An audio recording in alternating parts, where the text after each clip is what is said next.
तो यहीं से एग्जामिनर डिसाइड करता है कि आप एवरेज हो या फिर टॉपर, चाहे लेटर का हो, आर्टिकल का हो या फिर रिपोर्ट का हो। फॉर्मेट में कोई भी मिस्टेक नहीं होना चाहिए।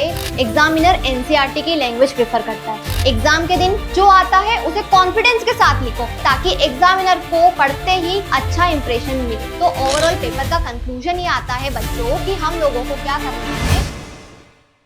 हेलो हेलो हेलो बच्चों, तो इंग्लिश के एग्जाम की टेंशन हो रही है, लग रहा है कि मार्क्स कैसे अच्छे आएंगे। तो आज के बाद ऐसा बिल्कुल फील नहीं होगा क्योंकि प्रेरणा मैम आपके लिए लेकर आई है एक सॉलिड स्ट्रेटेजी। इस वीडियो को लास्ट तक जरूर देखना क्योंकि इंग्लिश में मार्क्स लाना बहुत ईजी है। इंग्लिश एक स्कोरिंग सब्जेक्ट है, बस आपको ये समझना होता है कि एग्जामिनर आपकी कॉपी में क्या एक्सपेक्ट करता है। तो सबसे पहले बच्चों आपको करना क्या है कि पेपर के स्ट्रक्चर को समझना है। तो पेपर के स्ट्रक्चर को आओ समझते हैं। क्या करना है, अनसीन पैसेज देखो 20 मार्क्स का आने वाला है। फिर है हमारा ग्रामर 10 मार्क्स का, राइटिंग स्किल्स 10 मार्क्स की और लिटरेचर वाला पार्ट 40 मार्क्स का। अब पेपर स्टार्ट होते ही एक बात याद रखना, सबसे पहले वही अटेम्प्ट करना जो आपको अच्छे से आता हो और इजी लग रहा हो। मैं जनरली रिकमेंड करूंगी कि आप सबसे पहले अनसीन पैसेज को ही फॉलो करो, फिर grammar, then writing skill, then literature वाले पोर्शन पे जाओ। सबसे पहले बात करते हैं रीडिंग सेक्शन की। ये 20 मार्क्स का होता है और इसे सिक्योर करना सबसे इजी होता है। क्यों?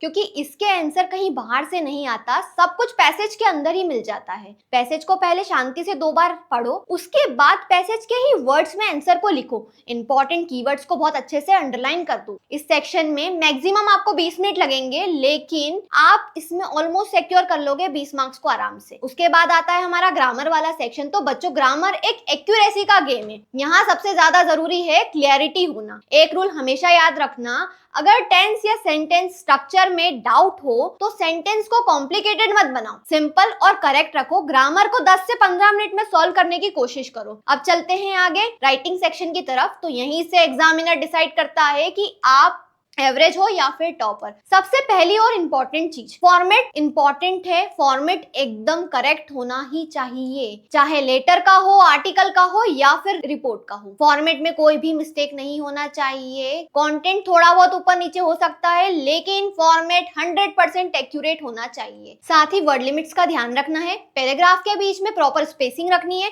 हेडिंग और ओपनिंग लाइन को बहुत ही स्ट्रॉन्ग रखना है ताकि एग्जामिनर को पढ़ते ही समझ आ जाए कि भैया बच्चे को कुछ तो आता है। अब आती है बात लिटरेचर की, जो कि आपको 40 मार्क्स दिलाएगा। यहाँ से बहुत इंपॉर्टेंट बात समझना है, एग्जामिनर एनसीईआरटी की लैंग्वेज प्रेफर करता है। तो ओवरऑल पेपर का कंक्लूजन ये आता है बच्चों कि हम लोगों को क्या करना है, एनसीईआरटी की वर्डिंग को फॉलो करना है। जितना पूछा गया है उतना ही लिखना है। वर्ड लिमिट का ध्यान रखना है। ग्रामर की मिस्टेक्स को अवॉइड करना है। क्लियर हैंड राइटिंग और प्रॉपर स्पेसिंग के साथ लिखना है। और सबसे इंपॉर्टेंट टाइम मैनेजमेंट, क्योंकि अगर टाइम मैनेज नहीं हुआ तो पेपर छूट सकता है। एग्जाम के दिन शांति से काम रहो, जो आता है उसे कॉन्फिडेंस के साथ लिखो और पेपर को स्मार्टली अटेम्प्ट करो। अगर ये वीडियो आपको पसंद आई हो या हेल्पफुल लगी हो तो इसे सेव करो और अपने फ्रेंड्स के साथ शेयर करो ताकि उनकी भी कुछ हेल्प हो सके। ऐसे ही और स्ट्रेटेजीज और एग्जाम ओरिएंटेड टिप्स के लिए प्रेरणा मैम को जल्दी से फॉलो कर लो।